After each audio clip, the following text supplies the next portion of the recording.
Welcome to my channel. In this video we will discuss how to overcome any kind of addiction. Addiction से overcome कैसे करना है ये जानने से पहले आपको समझना होगा कि एडिक्शन क्या है और किसी भी पर्सन को एडिक्शन होता कैसे है। Obviously addiction takes place in the mind and mind के 3 सिस्टम होते हैं, कॉन्शियस, सबकॉन्शियस और unconscious, and all these 3 systems works for you and आप सिर्फ एक सिस्टम को कंट्रोल करते हैं, that is your conscious mind. So how does addiction of any kind take place?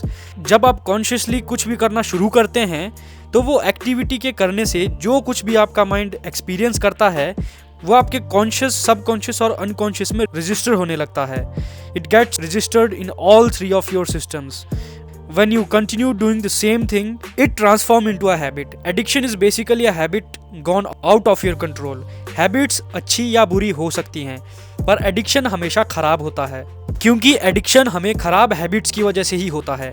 जिस भी एक्टिविटी को करने से हमें इंस्टेंट प्लेजर मिलता है, हम वो एक्टिविटी बार बार करना चाहते हैं और करते भी हैं because it's easy. For example masturbation, gaming, porn, drugs, social media, mobile, list बहुत लंबी है।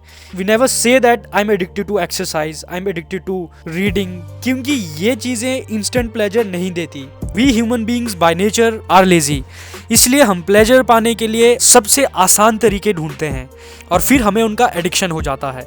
यहाँ तक आपको ये समझ आ गया होगा कि एडिक्शन क्या होता है और एडिक्शन होता कैसे है।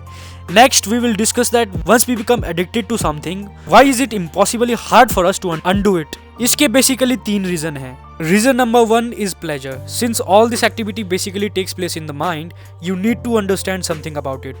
जब आपका ब्रेन ये देखता है कि आप कोई एक्टिविटी बार बार कर रहे हैं, it fits that activity into a pattern and introduces it into your daily routine.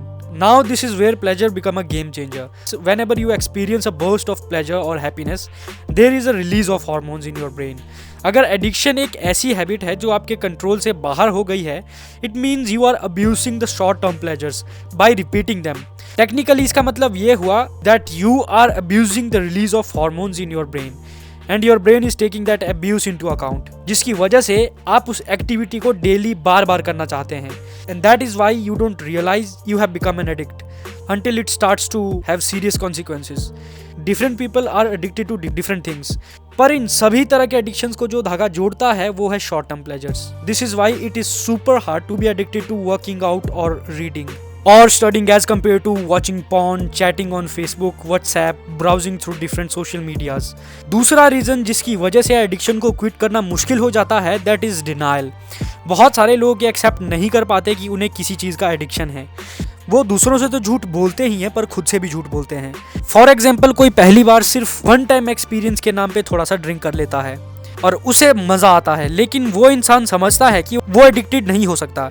जब अगली बार उसे कोई ड्रिंक ऑफर करेगा, पहले तो वो मना करेगा, बट जब उसके फ्रेंड्स थोड़ा सा इंसिस्ट करेंगे, उसे कन्विंस करेंगे, तो वो ड्रिंक कर लेगा, क्योंकि पहली बार ड्रिंक करने पे जो प्लेजर उसे मिला था वो प्लेजर एक्सपीरियंस कहीं ना कहीं उसके माइंड में स्टोर है, जिसकी वजह से दूसरी बार उसे ड्रिंक करने के लिए ज़्यादा फोर्स नहीं करना पड़ा और ऐसे ही वो आगे भी करेगा और अपने एडिक्टेड होने की पॉसिबिलिटी को इग्नोर करता रहेगा। सो एडिक्शन क्विट करने के लिए ये ज़रूरी है कि आप पूरी तरह से ये एक्सेप्ट करें कि आप एडिक्टेड हैं। Don't live in denial. Consciously, one might still believe he did not want to drink, but वो फिर भी ड्रिंक करता है और इस चीज़ को जस्टिफाई करने के लिए he will most probably blame his friends who convinced him to drink. आप किसी के गुलाम नहीं हैं. You did it because of happy association with drinking. This is very complicated but common example of denial. Reason number 3 that is lack of understanding. Addiction की सबसे बुरी बात जो है वो ये है कि लोगों को लगने लगता है कि अब वो अपने एडिक्शन से कभी भी बाहर नहीं आ पाएंगे. It happens because you don't understand how it works. सच तो ये है कि ये बस एक रूटीन है जो आपने खुद बिल्ड किया है. You bring changes in your routine all the time.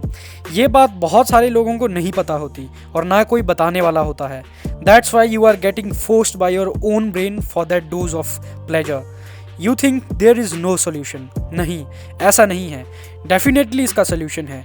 हमारे आसपास ऐसे बहुत सारे लोग होते हैं जिन्होंने अपने एडिक्शन को क्विट किया होता है. So what is the solution? हम इसे एक एग्जाम्पल के साथ समझेंगे. सपोज अभी अभी आपका ब्रेकअप हुआ है. कॉन्शियसली आप ये जानते हैं कि वो पर्सन आपकी ज़िंदगी से जा चुका है. Now you are free to date anyone and you have to move on. पर आप ऐसा नहीं कर पाते क्योंकि सबकॉन्शियस और अनकॉन्शियस माइंड अभी भी ये मानने को तैयार नहीं है कि आपका ब्रेकअप हुआ है। Consciously you want to overcome in a minute, पर ऐसा हो नहीं सकता because you control only one part of your brain, the conscious. Your conscious mind knows and understands that the relationship is over, but the other two parts are not controlled by you. They have their own pace of understanding. अगर आपको किसी भी तरह का psychological addiction छोड़ना है तो आपको बस एक न्यू रूटीन और न्यू हैबिट की ज़रूरत है। For example, you have an addiction of masturbation and आप उसे क्विट करना चाहते हैं। सबसे पहले तो उस एडिक्शन को क्विट करने के लिए टाइमिंग ऑब्जर्व कीजिए कि आप किस टाइम पे वो एक्टिविटी करते हैं। तो उस टाइम पे कोई और एक्टिविटी करना शुरू कीजिए, लाइक रीडिंग और exercising etcetera, what ever you like. ये मत कहिए कि आपको अपना एडिक्शन क्विट करना है, क्योंकि ये आपको इम्पॉसिबल सा लगता है। ये कहिए कि मैं 28 दिनों तक इस एडिक्शन को रोकने का ट्राई करता हूँ। ये आपके लिए ज़्यादा आसान होगा। अगर ये करने में समहाउ आप कामयाब रहे तो बिलीव मी 28 दिनों बाद एडिक्शन क्विट करना आसान हो जाएगा, क्योंकि आपने अपने लिए एक न्यू रूटीन इंट्रोड्यूस किया है। किसी भी एडिक्शन से बाहर आने के लिए जो सबसे ज़्यादा इंपॉर्टेंट चीज़ चाहिए that is your will power. ये जो शुरू के 28 दिन होते हैं ये निकालना मुश्किल होता है, क्योंकि सबकॉन्शियस और अनकॉन्शियस माइंड में न्यू रूटीन बनने में टाइम लगता है। और विल पावर आती है आपके स्ट्रॉन्ग डिज़ायर से। जितना स्ट्रॉन्ग आपका डिज़ायर होगा एडिक्शन को क्विट करने का, उतनी ज़्यादा विल पावर आपके पास होगी। और इस एडिक्शन क्विट करने की जर्नी को और आसान बनाने के लिए आप उन एक्टिविटीज़ को कर सकते हैं जो प्लेजर तो देती हैं पर उनका एडिक्शन आपको नहीं होता। Activities like travelling, listening to music, playing music, joining communities, playing indoor और आउटडोर गेम्स एटसेट्रा। इस वीडियो में हमने जो सोल्यूशन डिस्कस किया है वो साइकोलॉजिकल एडिक्शंस के लिए है, लेकिन अगर किसी को ड्रग्स या अल्कोहल का सीरियस एडिक्शन है देन उसे मेडिकल हेल्प लेनी चाहिए।